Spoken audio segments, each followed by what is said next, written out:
안녕하십니까? 다들 별로 안 안녕하신 것 같아요. 맨날 이렇게 지쳐서 그런지 힘이 하나도 없으시네요. 자, 안녕하십니까? 네. 오늘 하루도 힘드셨죠? 네, 고생하셨습니다. 이 피곤하고 힘든 몸이지만 그래도 이끌고 또 이 성전에 오셔서 또 함께 예배할 수 있어서 기쁘고 또 감사하게 생각을 합니다. 그 KT 데이비스라고 하는 그 사람이 있습니다. 이 사람이 책을 하나 썼어요. 그 책의 제목이 뭐냐 하면 엄마라고 불러도 돼요라고 하는 책입니다. 이 KT 데이비스는 원래 미국에서 태어난 미국 사람입니다. 정말 남부럽지 않은 꽤 잘 사는 가정에서 태어났고 또 공부도 아주 잘했었어요. 근데 이 KT가 어느 날 고등학교 3학년 때요. 교회를 이렇게 다니고 있었는데 교회에서 단기 선교를 가게 되었습니다. 갔던 나라가 어디냐 하면 우간다였어요. 우간다에 짧게 한 달 이렇게 갔다 오는 그런 단기 선교를 가게 되었습니다. 가서 이렇게 아이들을 돌보고 이제 선교하는 것을 돕고 이렇게 했는데요. KT가 거기서 맡았던 일이 뭐였냐면 아이들을 이렇게 돌보는 일을 맡았었어요. 왜냐하면 선교를 하려고 하다 보면 어른들 집회가 있고 뭐 이렇게 있으면은 또 아이들을 맡아서 해줄 사람이 필요했잖아요. KT가 아직 20살도 안 됐고 나이도 어리고 하다 보니까 아이들을 이렇게 돌보는 일을 하게 되었습니다. 그런데 한 5살쯤 된 아이가 이제 그 KT랑 같이 있게 됐어요. 이렇게 지내면서 친숙해지게 되고 이렇게 친해지게 되니까 어느 날 이 아이가 KT한테 그랬답니다. 엄마라고 불러도 돼요? 라고 얘기를 하더래요. 그래갖고선 그래 이렇게 해갖고선 엄마라고 부르게 됐어요. 그렇게 해서 한 아이, 두 아이 이렇게 엄마라고 부르기 시작을 했습니다. 그래서 이 KT가 돌아왔는데 그 아이들이 워낙 이렇게 막 눈에 밟히고 그래갖고 있을 수가 없는 거예요. 그래서 부모님을 설득해가지고 딱 1년만 그 선교지에서 생활하고 와서 대학을 들어가겠다 그랬어요. 이미 KT는 전교 회장도 했었고 공부도 잘했었기 때문에 매번 1등하고 그랬거든요. 그러니까 대학도 아주 좋은 대학에 들어가기로 이미 되어 있었습니다. 장학금도 많이 받고요. 1년을 이제 갔는데 그 아이들이 거기 그대로 있잖아요. 엄마 이렇게 부르던 아이들이 하나씩 늘어나가지고 이제 이 KT가 돌아오지를 못하고요. 거기서 정착을 하게 되었습니다. 그렇게 해서 입양한 아이가 14명입니다. 뿐만 아니라 머물렀던 그 지역, 그 마을의 아이들이 약 400명 정도 되는 아이들이 전부 다 KT에게 엄마라고 합니다. 그리고 그 마을 사람들도 역시 KT를 엄마라고 불러요. 문득 제가 이 글을 이렇게 읽다가 이런 생각을 하게 되었습니다. 사랑이라는 게 뭘까요? 우리가 사랑이라고 하는 이야기를 참 많이 하잖아요. 특히 교회 안에서는 사랑이라고 하는 단어가 참 많이 쓰여집니다. 하나님은 사랑이시다부터 시작해서 서로 사랑해야 됩니다. 뭐 얘기 많이 해요. 근데 사랑이 뭘까라고 하는 생각을 좀 하게 되었어요. 여러분들에게 있어서 사랑은 무엇인가요? 이 KT는 미국에 있을 때는요, 스포츠카를 타고 다닐 정도로 부유한 생활을 했었고요. 미국에는 잘생긴 남자친구도 있었습니다. 그런데 이 사랑이라고 하는 그것 때문에 KT는 자신의 인생을 바꿨어요. 오늘 우리의 삶에는 인생을 바꿀 만한 그런 사랑이 있습니까? 우리가 지난 화요일까지는 산상보온을 중심으로 해가지고 꽤 긴 시간 우리가 말씀을 나눴습니다. 이번 화요일부터는 이 책을 가지고 이제 갑니다. 생애의 빛이거든요. 우리 옛날 이름으로는 정로의 계단. 필요하신 분들은 뒤에 책이 더 있으니까 가져가셔서 보셔도 됩니다. 이번 이 생애의 빛은 번역이 옛날 것보다 훨씬 잘 됐습니다. 그 말도 쉽고 그리고 의미도 더 정확하게 번역이 된 것 같아요. 읽어보시면서 매 화요일 예배 때마다 한 과씩 이렇게 나갈 겁니다. 오늘 1과 나가는데 다음 주 오실 때는 2과 읽어보고 오세요. 그러면 우리가 조금 더 많은 부분에 있어서 공유하고 더 많은 깊은 이야기를 나눌 수 있을 것 같습니다. 이 경로의 계단 제1과의 제목이 뭔지 아세요? 네, 인류에 대한 하나님의 사랑입니다. 그래서 제가 사랑에 대한 이야기를 한 거예요. 하나님이 우리에 대해서 사랑하신다라고 이야기를 하는데 과연 그 사랑이 뭘까라고 하는 생각을 좀 해보게 되었습니다. 함께 성경 말씀 하나 보도록 하겠습니다. 요한 1서 4장 15절로 16절입니다. 신약성경 요한 1서 4장 15절 16절입니다. 찾으신 분 읽어주세요.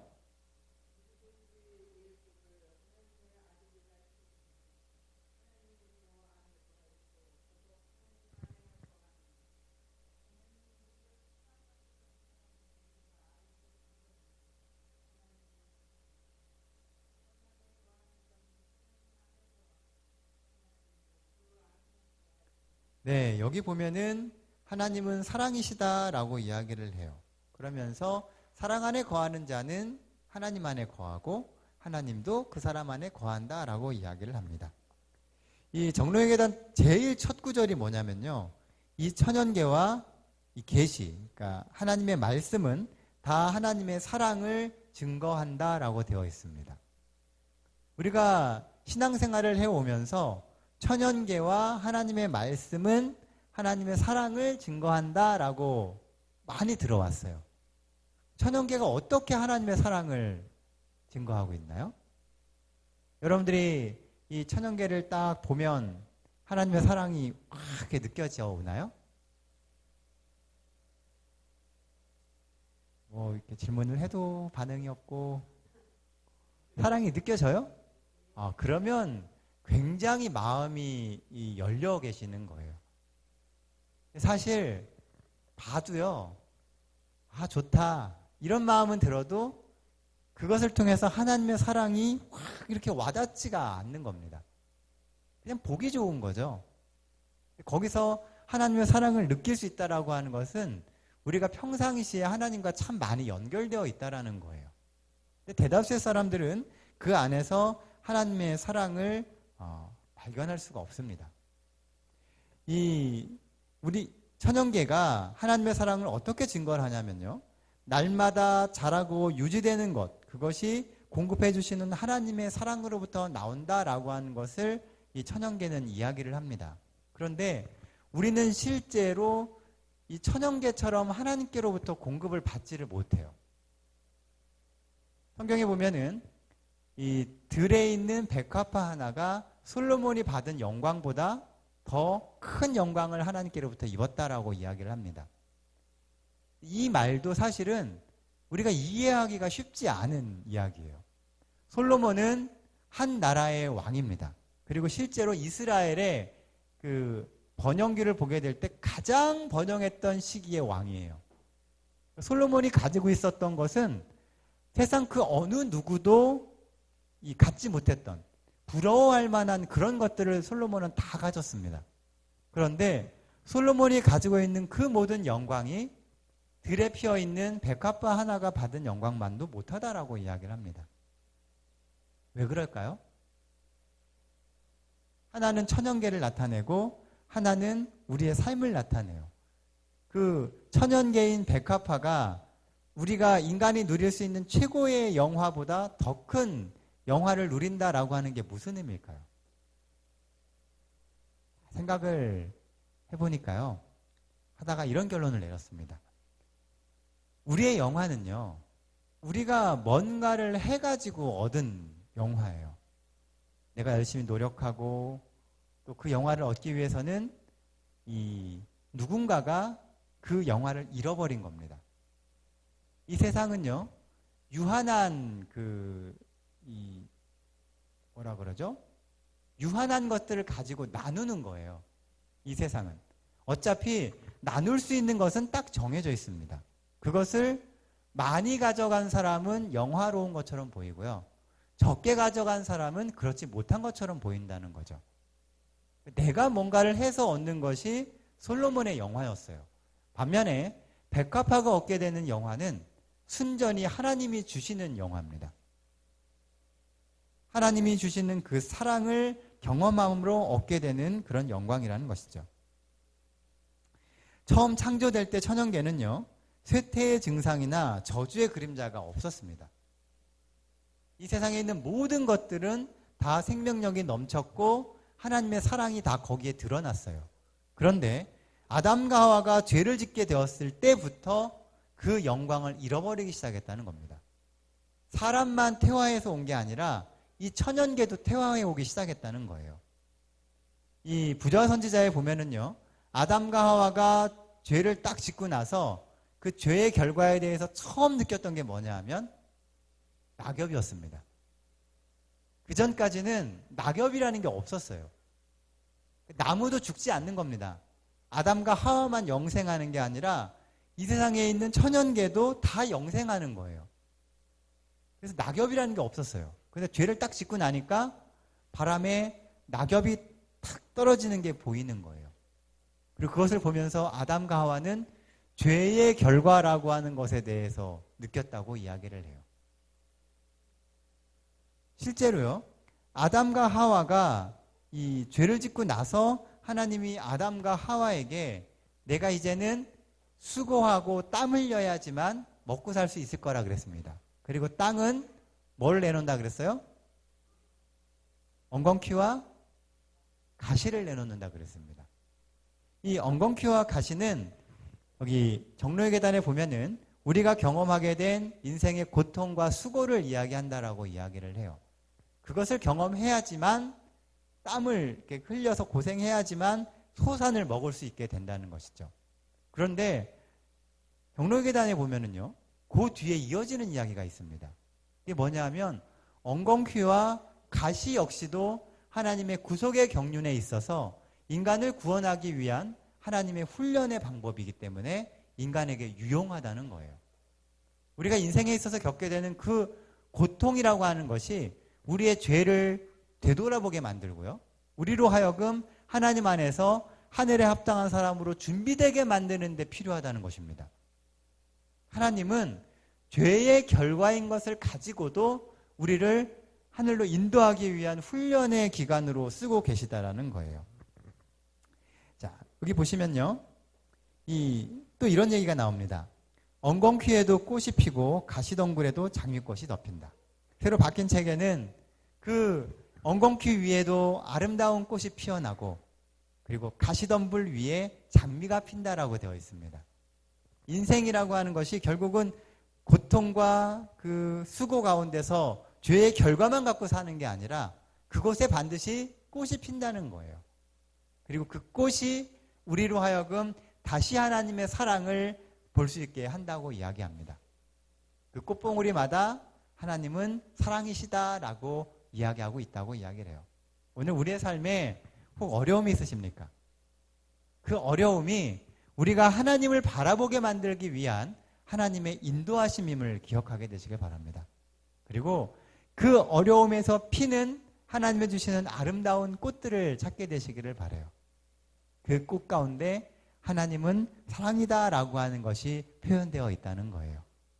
오늘 우리가 이 천연계를 바라보면서 그 안에서 하나님이 우리를 회복시키시고 아름다운 동산 가운데, 그 에덴 동산에서 살게 하셨던 그 마음을 바라볼 수 있어야 됩니다. 저랑 성경 공부를 하시는 분이 이제 공부를 하면서 이 하나님의 사랑에 대해서 많이 이렇게 왜곡되어 있는 것을 제가 보게 되었어요. 대부분은 하나님의 사랑을 어떻게 보냐면요, 아버지를 보고 하나님의 사랑을 평가합니다. 그러니까 사람들은 하나님을 보지 못하기 때문에요, 하나님의 사랑이라고 하는 것을 자신의 아버지를 보고선 깨닫게 된대요. 그래서 아버지가 엄격한 사람들은 하나님을 엄격한 분으로 생각을 해요. 반면에 아버지가 이렇게 사랑이 많고 그 다음에 대하기가 불편하지 않은 아버지를 가지고 있는 사람들은 하나님에 대한 개념도 대부분 그렇습니다. 그래서 이 하나님을 안다라고 하는 것은요, 결국 하나님을 얼마나 생각하고 묵상하느냐에 따라서 바뀌어질 수 있다는 거예요. 우리가 이 땅에서는 우리의 아버지를 보고 하나님을 유추하지만 하나님을 자꾸 생각하다 보면은 하나님이 가지고 계시는 아름다운 모습들을 볼 수 있습니다. 천영계는 그 백합화 하나도 키우시는 하나님의 사랑을 볼 수 있는 장소라는 것이죠. 심지 않았지만 또 들에 있는 백합화는요, 누가 봐주는 사람 하나 없습니다. 그렇죠? 그 들을 지나가는 사람이 있지 않는 이상은 봐주는 사람도 없어요. 그러나 자신이 있는 그곳에서 가장 아름다운 꽃을 피웁니다. 그리고 그 사랑의 꽃이 이 세상을 아름답게 만드는 거예요. 하나님은 우리가 있는 곳에서 아름다운 꽃을 피고 하나님의 사랑을 보여주는 사람들이 되기를 원하세요. 오늘 우리가 처해 있는 그 환경 가운데서 그런 하나님의 사랑을 전하시는 여러분 되시길 간절히 바랍니다. 또한 하나님의 사랑은, 하나님의 말씀은 하나님의 품성과 하나님의 사랑을 나타냅니다. 성경에서 이야기하는 이 결론도 하나님은 사랑이시다라고 하는 거예요. 그런데 이 성경은요, 하나님의 품성을 나타낸다는 겁니다.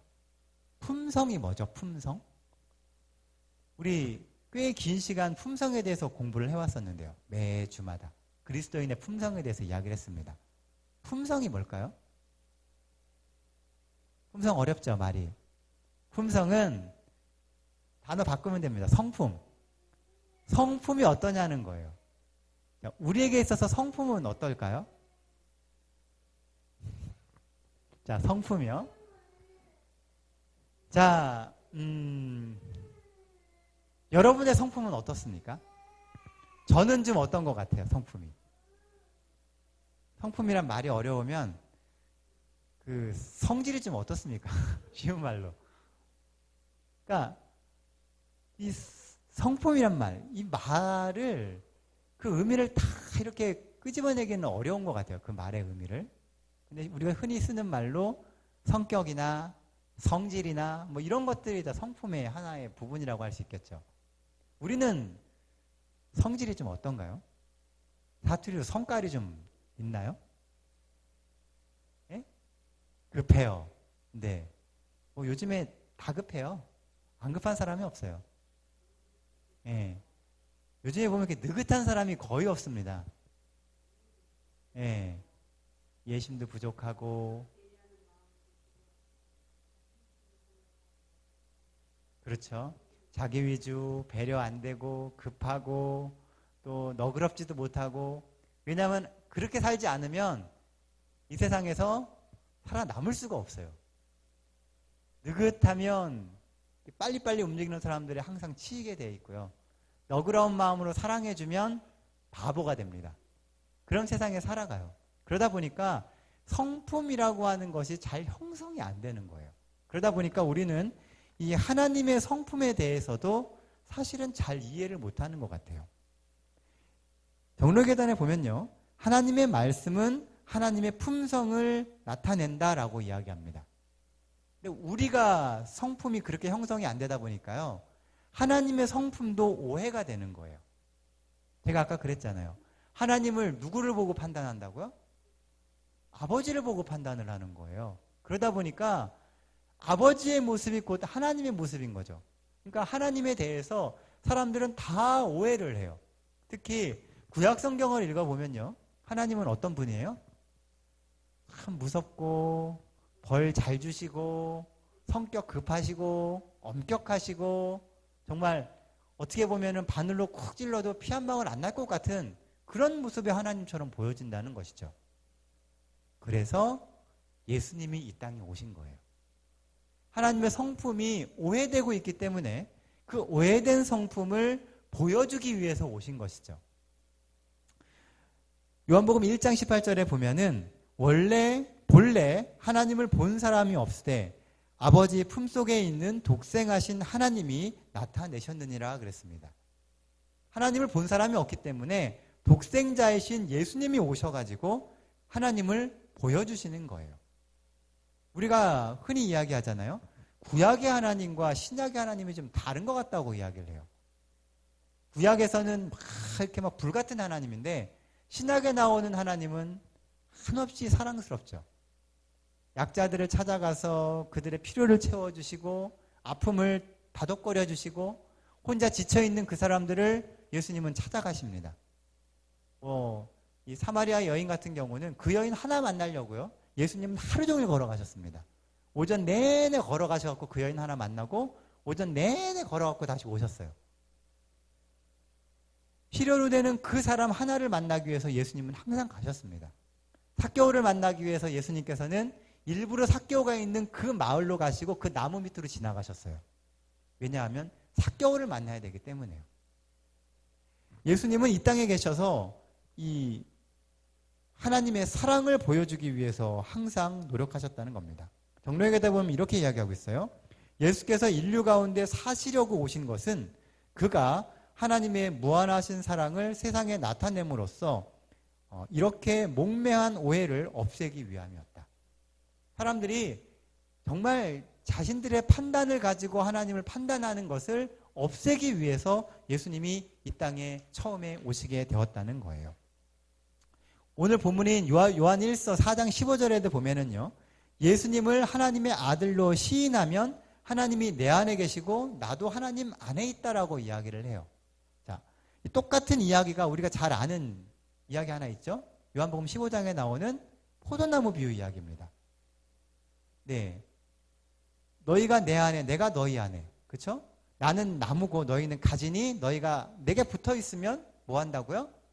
열매를 맺는다라고 이야기를 해요. 포도나무 비유의 핵심은 열매입니다. 열매예요. 열매가 없는 나무는 의미가 없어요. 포도나무는 포도 안 맺히면은요, 쓸데가 없습니다. 그렇죠? 이거 뭐 기둥을 세울 수 있는 나무도 아니에요. 막 꾸불꾸불해갖고 도리어 뭘 지지를 해줘야지 되는 거죠. 그렇다고 포도 외에 먹을 수 있는 것도 없습니다. 포도가 열리지 않으면 포도나무는 아무 가치가 없어요. 사과나무의 정체성은 사과고요. 포도나무의 정체성은 포도입니다. 하나님의 정체성은 뭐냐? 사랑이라는 거예요. 그래서 하나님께 우리가 붙어 있으면 우리에게 뭐가 열리냐 하면 사랑의 열매가 열리는 거예요. 왜냐하면 하나님은 사랑이시기 때문에요. 근데 우리가 하나님으로부터 떨어져 나가면요, 우리의 삶에 사랑의 열매가 맺힐 수가 없는 겁니다. 근데 우리가 하나님께 붙어 있으면 자연스럽게 가지가 원 기둥에 붙어 있으면 포도를 맺듯이 우리가 하나님께 붙어 있으면 우리의 삶에 사랑의 열매가 맺혀지게 된다는 것이죠. 이 사랑의 열매가 뭐냐 하면 바로 하나님의 형상을 회복해 가는 거예요.